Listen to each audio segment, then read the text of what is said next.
más allá de la noticia. Notimundo Estelar en FM Mundo con María del Carmen Álvarez.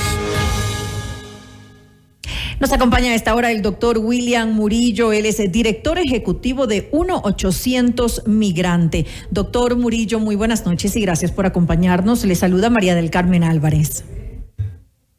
María del Carmen, buenas noches. Muchas gracias por la invitación. A usted, gracias por estar junto a nosotros. Doctor Murillo, son 5 los compatriotas que forman parte justamente de los más de 200 migrantes que fueron rescatados de este tráiler abandonado en México. ¿En qué condiciones se encuentran ellos al momento? Bueno, por lo general son procesos migratorios administrativos que el Instituto Nacional de Migración lo que hace inicialmente es una valoración médica y luego los pone en un área en donde se va a definir su condición migratoria, y esto va a tomar un poco de tiempo para saber qué es lo que pueden hacer por parte de las autoridades en favor de estos migrantes. La gran mayoría seguramente va a recibir una visa temporal por razones humanitarias, y estoy seguro que la gran mayoría va a seguir su camino hacia el norte. Es poco probable, por ejemplo, de que las autoridades inicien alguna acción legal en contra de alguna persona que tengan tal vez detenidos. No hemos sabido que hay detenidos, pero pasa esto, o sea, nadie asume responsabilidad y luego las víctimas, los migrantes, tampoco tienen el tiempo ni quieren pasar tiempo realizando denuncias que saben que no lleva a nada. Y prefieren seguir su camino, y estamos en esa lamentable realidad. Se trata de personas adultas. Adultas, hombres, mujeres y niños, jóvenes, adolescentes. Me refiero a los ecuatorianos, específicamente. De lo que conocemos son adultos, sí, la mayoría. Ahora, ellos, según lo que usted me está diciendo, no regresarían entonces a Ecuador, porque según había estado leyendo en algunos diarios mexicanos, se va a proceder con la repatriación, obviamente por su condición de ilegales, de muchos de los migrantes, de muchos de estos 209 migrantes. No sé si los 5 ecuatorianos estarían entre esa lista. Desconozco. Lo primero que tenemos que recordar es de que ellos fueron víctimas, en primer lugar. Por tanto, tienen una condición especial. Una vez que tengan una posición legal definida, entonces los migrantes van a poder solicitar o ya sea asilo, refugio o esta condición especial en donde las autoridades podrían brindarle esta visa especial por razones humanitarias, que es prácticamente una visa de tránsito. Entonces, si existe algún procedimiento que sea de repatriación, bueno, vamos a tener a diferenciar. Una cosa es repatriar a un ecuatoriano y otra cosa es deportar a un ecuatoriano o a un migrante. La repatriación, por lo general, estamos hablando de una persona que ha sido fallecida y que van a repatriar un cuerpo. La deportación, eso es un proceso jurídico en donde va a tomar el tiempo necesario y un proceso legal para cumplir con los requisitos que exige el Instituto de Migración y que exige la Ley de Extranjería de México, en donde también tienen derechos los migrantes, incluyendo los ecuatorianos. Claro que sí. Entonces, yo creo que fueron declaraciones un poco apresuradas por parte del funcionario, a sabiendas de que esto recién empieza. El momento que un solo migrante desea hacer una denuncia, por ejemplo, a la fiscalía, prácticamente pararía todo el proceso de deportación. Ahora, ¿cuánto tiempo puede tomar esto? Usted dijo que esto puede tomar pues algunos días hasta que se defina pues la situación de ellos, ya sea que se les otorgue asilo, el refugio o esta visa temporal que se les podría dar. Bueno, depende mucho de las circunstancias. No sabemos si es que, por ejemplo, la persona que estaba un poco herida y que fue llevada al hospital, no sabemos si de la nacionalidad, conocemos que el resto se estaba recuperando. Depende mucho de las condiciones personales de cada persona. No es lo mismo que un migrante que estaba cruzando de forma un migrante económico, por así decirlo, ¿no? Que está buscando trabajo en Estados Unidos, a ser una persona que está escapando de la violencia en Ecuador y que puede probar esa violencia. Entonces, cada uno de los casos no es que son 200 y a los 200 los deportamos mañana, no.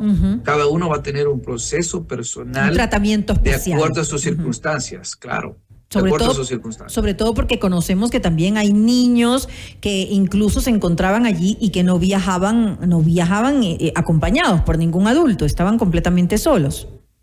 Por ejemplo, en esos casos, lo que va a suceder es que o la familia tiene que ir a México, o la familia, los padres en este caso, van a tener que dar un poder a una persona X, puede ser un abogado, puede ser una persona de confianza, o inclusive dar un poder al cónsul ecuatoriano para que se realicen las gestiones necesarias a favor de estos menores. Depende mucho también de las circunstancias. Si los padres están en Ecuador es una circunstancia, si los padres están en los Estados Unidos es otra, si los padres tienen documentos en Estados Unidos o en proceso es una circunstancia adicional. Todo varía, lo que decía María del Carmen, todo varía de acuerdo a las circunstancias únicas y personales. Los niños van a tener mejores condiciones y yo, por ejemplo, dudo que los vayan a deportar. Claro que sí, un tratamiento distinto, especial para cada uno, sobre todo para los más pequeños. Ahora, lamentablemente, doctor Murillo, es usual que ciudadanos ecuatorianos se encuentren dentro de estos grupos de migrantes, lo cual realmente pues es completamente lamentable, porque vemos que nuestros compatriotas pues arriesgan su vida en estas travesías durísimas, en la que muchas veces pues lamentablemente no pueden regresar a nuestro país, son incluso secuestrados. Ya hemos sabido pues muchos de los casos que se han dado incluso por esta organización de los Zetas, que en México los secuestran para pedir dinero y lamentablemente después no tienen la oportunidad de regresar a sus hogares como se ofrece a los familiares que pagan con desesperación esos rescates. ¿Qué hacer ante esta situación que cada día se va incrementando en nuestro país? Bueno, tenemos, yo diría, un reto, porque si tenemos ecuatorianos que son migrantes económicos, es totalmente con ecuatorianos que están escapando de la violencia y tienen su vida en riesgo. Ellos no podrían regresar, ¿sí? Pero ellos tienen la posibilidad de pedir asilo en cualquier país, no solamente en Estados Unidos. Entonces, si se trata de seguridad, ellos pueden quedarse en México, o pueden quedarse en Panamá, o pueden quedarse en Costa Rica, o donde sea que les salve la vida, ¿verdad? Si es que ese es realmente el objetivo. Ahora, si esa es la excusa para llegar a Estados Unidos, es otra cosa. Entonces, estamos ante esta realidad, ¿no? Sí, yo soy perseguido, pero quisiera llegar a Estados Unidos porque allá tengo mis amigos, mis familiares, mi padre, mi esposa o lo que sea. Y se utiliza el tema de la violencia como una excusa, no como una razón. Entonces, es válida, ojo, te vaya a malinterpretar. Es válida, porque no es lo mismo quedarse solo en Costa Rica o en Nicaragua que pedir asilo en Estados Unidos, en donde tienen quizás a otros familiares. Es válido. Pero las circunstancias también están en contra de las acciones que puedan tomar un familiar, de la persona que está en este momento en México y que quizás le dan una visa temporal para poder avanzar hasta Estados Unidos, pero en Estados Unidos le dicen, bueno, ok, ¿y dónde están las pruebas? ¿Dónde están los recursos? ¿Dónde están las razones por las que tú nos estás diciendo que no puedes regresar a tu país? Ah, sí, pero es que me dijeron, o están robando, o están secuestrando. No.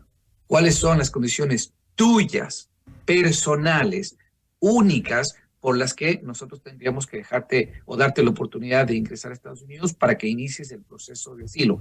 Ese es el gran reto, poder informar, poder educar a las familias, en donde muchos de estos ecuatorianos piensan que acá vienen y se entregan a Estados Unidos y acá los reciben con los brazos abiertos, y no hay tal.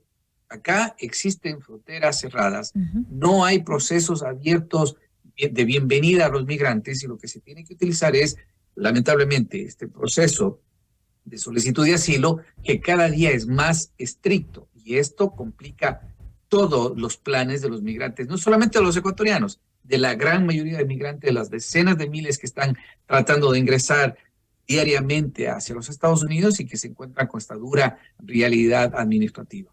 Además, sabemos que la mayoría de nuestros compatriotas desde hace mucho tiempo sale del país, sobre todo por un tema de pobreza, porque quieren salir de la pobreza, porque están buscando mejores oportunidades de vida para ellos y para sus familias, obviamente. Y esta es la situación. Ante ese caso, hablábamos de lo difícil que se torna pues el proceso de solicitud de asilo. En este caso no hay excepciones, pues simplemente por esa situación específica, ¿no se les permitiría la entrada? No, así tajantemente no. Claro, en ese caso. Porque no, o sea, no tienen un riesgo de vida. Una persona que va y dice, no tengo que comer, no tengo trabajo, mis hijos se mueren de hambre. Qué pena. Qué pena. O sea, no es una razón legal para que Estados Unidos te dé la oportunidad. ¿Cuáles son las razones legales? Persecución, diferencia de religiones. Has sido discriminado por tu orientación sexual o tu origen indígena, por ejemplo. Eres perseguido político, eres víctima de violencia, te quisieron asesinar, te fueron y dispararon en tu negocio y porque no querías pagar las vacunas, y tienes las pruebas y tienes aquí las señales del balazo que te dieron. Entonces, cuando tú tienes esa condición de miedo creíble, el primer paso a llegar a las fronteras se llama el famoso miedo creíble. En ningún lado dice tienes o no tienes trabajo, dice miedo creíble. Y ese miedo creíble está relacionado a la vida y a la seguridad. Si tú dices que tienes trabajo, oye, los norteamericanos no tienen ningún problema en decirte fuera. Así es. Y lo peor de todo esto es que justamente al no cumplir pues con esas razones legales para pues poder entrar en ese proceso de solicitud de asilo, simplemente están poniendo en riesgo su vida por nada, por una ilusión, por un sueño que puede no darse, obviamente porque no tienen las razones necesarias para poder ser aceptados en este proceso. ¿Qué debería hacer el gobierno ante esto? Y no me refiero obviamente a buscar soluciones integrales, que es lo ideal para hacer frente a las causas de la migración, sino también para tener planes de acción eficiente y detectar esas redes de tráfico de personas que cada día parece que crecen más en nuestro país. Una pregunta amplísima, María del Carmen. A ver, el tema para terminar la idea anterior. Si una persona viene y se presenta ante la migración y dice que quiere trabajo, va a ser deportado. No hay vuelta atrás. Pero hay un gran número de ecuatorianos que saben esto y se arriesgan por la vía más difícil. Se arriesgan a cruzar el desierto, se arriesgan a cruzar el río, se arriesgan a cruzar el mar, ahora que estamos viendo los naufragios también, y si es que les agarran, ¿sí? Pero si no les agarra la migración, entonces tienen una oportunidad para quedarse indocumentadamente. En el proceso de solicitud de asilo, hasta que tú, si pasas el miedo creíble, inicias el asilo, no te pueden deportar, puedes pedir un permiso de trabajo, te dan un seguro social, y va a pasar muchos años, quizás, hasta que te den una aprobación. Y todo ese tiempo te quedas legalmente en Estados Unidos. Si entras indocumentadamente, por otro lado, no tienes nada.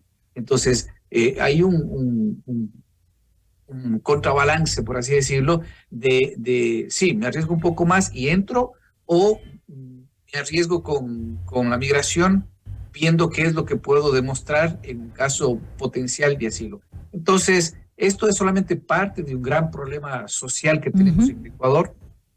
Yo creo que es el momento idóneo, María del Carmen, para poder decir al presidente de la República, el momento es ahora para que el Ecuador solicite el TPS en Estados Unidos por las difíciles circunstancias que viven los ecuatorianos, y que ese sea una medida temporal, que el gobierno de Biden no necesita la aprobación del Congreso, y que el TPS sería una solución para muchísimos problemas que están sucediendo ahora mismo en las fronteras, y que esto sirva, aunque sea de forma temporal, para que los ecuatorianos acá en Estados Unidos puedan regularizar su situación y a la vez, una vez regularizados, puedan traer a su familia, que es un gran grupo. El TPS es, creo yo, la mejor propuesta que el gobierno del presidente Lasso podría solicitar al presidente Biden ahora que están en tan buenas relaciones, y con las declaraciones que hoy hizo la embajada norteamericana en relación de que Ecuador está a punto de recibir bombazos en Guayaquil y todo lo demás, es evidentemente que las circunstancias de seguridad, tanto para la población como para los migrantes, como para las personas que están buscando tener un estilo de vida tranquilo en el país, no se dan, y eso califica como una de las razones fundamentales para que se dé el TPS en los Estados Unidos. Entonces yo creo que eso es fundamental. No he escuchado nada, ni una palabra del nuevo canciller. Dicho sea de paso, aprovecho la oportunidad, María del Carmen, para desearle al nuevo canciller el mejor de los éxitos, porque queremos que triunfe en su gestión, y recordarle que los migrantes estamos muy atentos a lo que se tiene que hacer, y ojalá que no tengamos que llamarle la atención por las cosas que no hace. Esperemos pues entonces que sea así y que se pueda lograr este objetivo que es tan importante pues para de alguna manera mejorar la situación de los migrantes. Le quiero agradecer nuevamente al doctor William Murillo, director ejecutivo de 1-800 Migrante, por acompañarnos en este espacio. Gracias, Andrea. Buenas noches.